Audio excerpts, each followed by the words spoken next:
Well, Seth, it is Tuesday. All day. I probably should have looked at a calendar before I said that. Although I just told you. I don't know what day it is. It's a weird week. Andy's still under the weather. Hopefully he comes back soon. Poor guy. I'm thinking maybe he just took a vacation somewhere. I don't know. Doesn't sound like a fun one.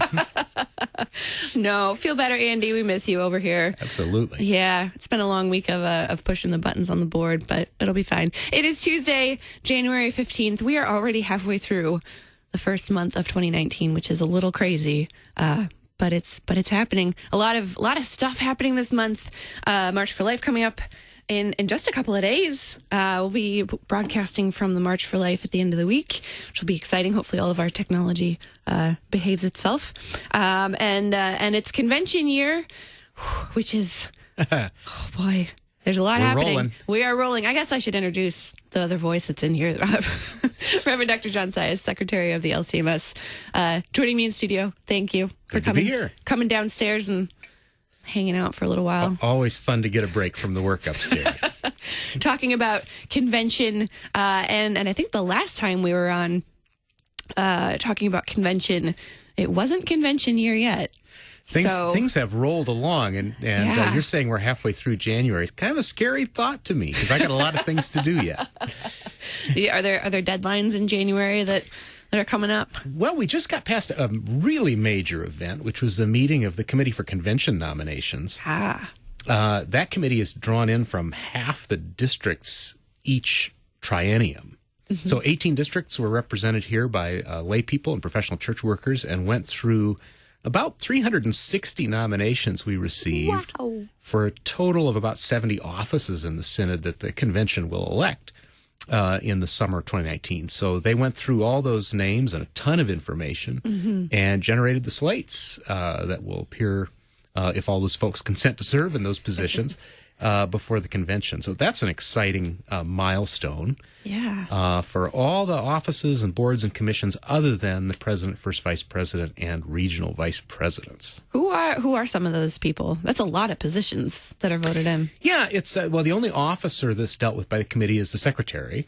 But then members of the board of directors, boards of national and international mission, commission on constitutional matters, and then boards for a lot of the agencies of Synod.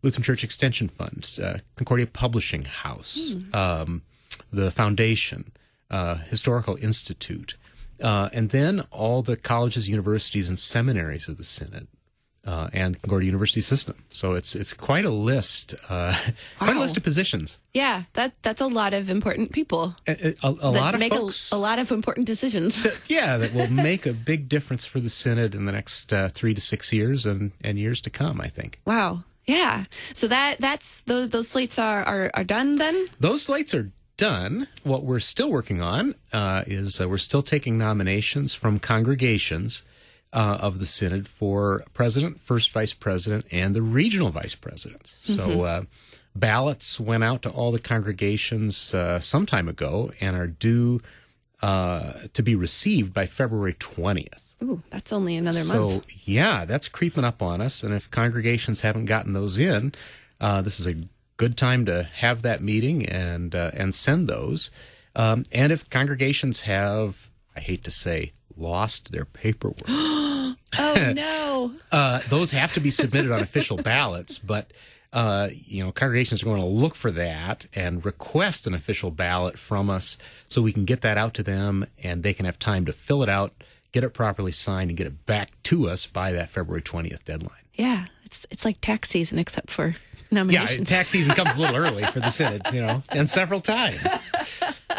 Because we've got not only that going on, but also the registration of presidential voters. Oh, wow. So those things have also gone out to the congregations and parishes of the Synod. And those things also need to be filled out, and they're due back to us by March 24th. All right. It's a little extra time for that. So it's a little extra time for that one, but by those forms, the congregations and parishes are choosing the lay people and pastors that will vote for the president of the Synod about 4 weeks before the opening of the convention this summer. So more forms. It's important to have a meeting and designate those people and get to us. And those, if congregations are missing them, they can just email my office, and we can actually email them the form. They can print it out, sign it, send it in, and they will be done. So we're kind of moving out of the Stone Age, into electronic things. Slowly, but that's all right. Yeah. Hey, so I enjoy paper ballots. When I go to vote, that's right. I always request the paper one. There's just something really nice about filling in the bubbles. Yeah, there's a certain confidence. Well, we don't have any bubbles, but man. There is a certain confidence and dignity that comes with physically signed forms, which we insist on for these things. It's not like filling out a Google form on your phone. Yeah, no, this isn't your Jot form or your Survey Monkey. This is official synod business, weighty stuff. We want wet signatures on this. There you go. Yeah. So, and maybe I'm just more aware of this because I work in this building now, but how exactly do the presidential nominations work? And people just pick anybody, or is it? Yeah, the congregation gets. Anybody. Obviously, that's Yeah. You have to qualified. It has to be an ordained minister in the roster of Lutheran Church Missouri Synod. Mm-hmm. But each congregation gets 2 blanks on the page and can nominate any 2 ordained ministers for president or for first vice president. Now, if they want, they can just nominate one. Can't nominate one twice, though. That will only count once. And it's really simple. All right. And for the congregational voters, is any voting member of the congregation or who's eligible for that? Yeah, so the voter, the pastoral voter for a congregation or parish, so if it's a multi-congregation parish, they get one. The pastoral voter is one of the called pastors of the congregation. And the lay voter can be any lay member of the congregation.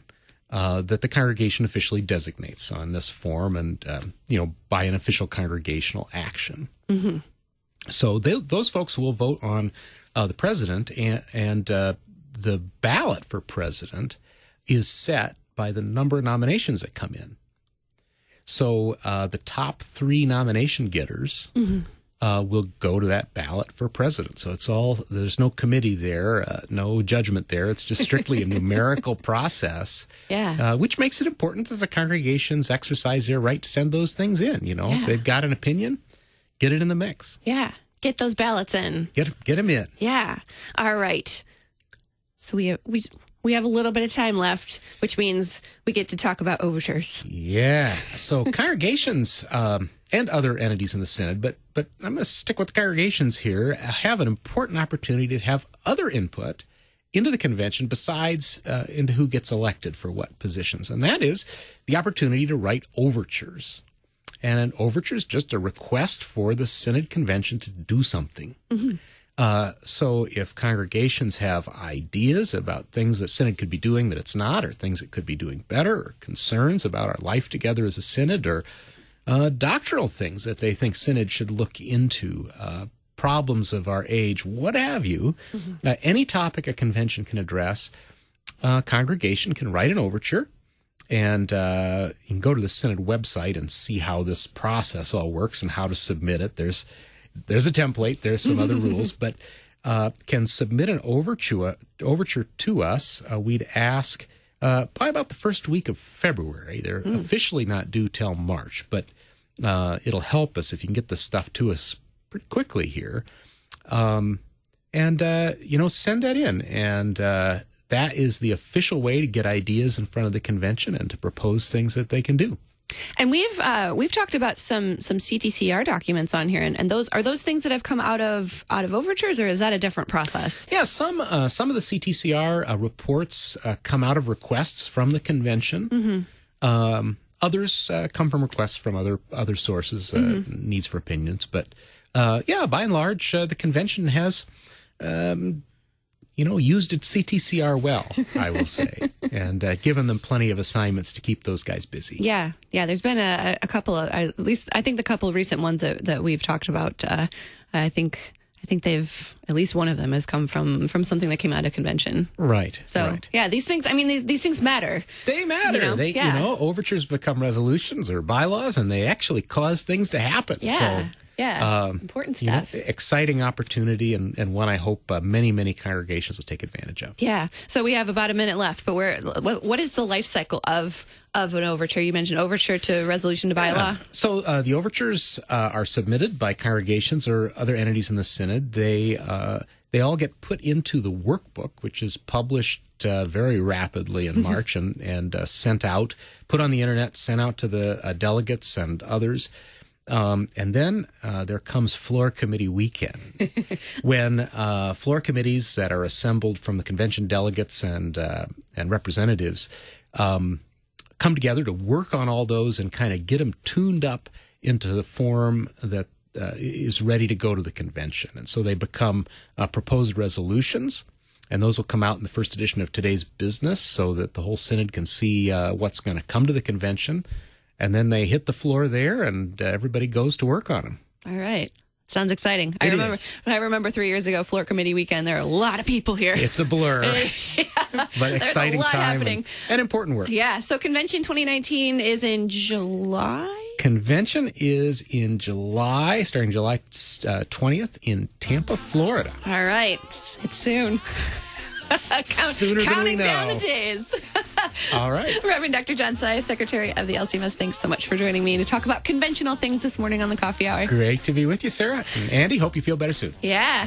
We have more Coffee Hour coming up next. We're playing one of our favorites about church music and how to get young people involved in church music. You can hear that coming up next on the Coffee Hour.